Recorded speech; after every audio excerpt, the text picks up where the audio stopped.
Well, ano 'tong, 90% done syndrome at itong 0 to 100 rule, 0/100 rule.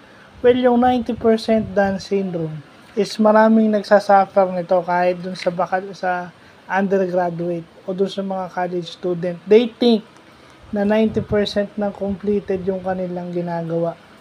And in reality, hindi naman pala. Well, maraming nag-aano yan just because gumagana ng maayos yung software sa testing stages. Akala nila 90% na okay na. Pero in reality, hindi. So, kasi maraming maganda yung software na gagawin mo. Sa IT ako nagre-relate. Pero, software lang ba yung part ng project? Baka naman kadalasan may kulang kayo sa documentation. Di ba? Kaya nga pagbibigyan ng award, may best in software program, pero meron ding best in documentation. Bakit?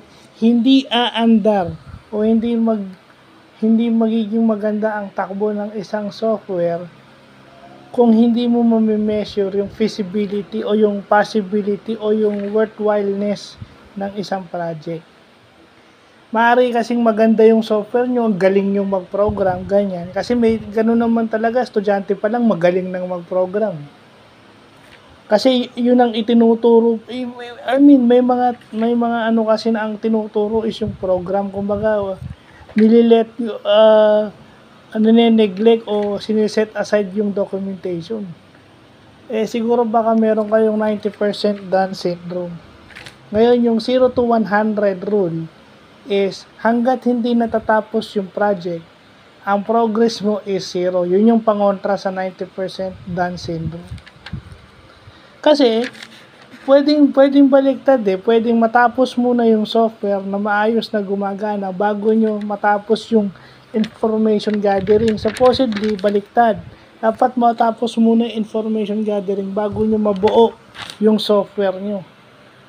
Kasi paano nyo nabuo yung software nyo without proper documentation and even yung survey sa mga tao na yun.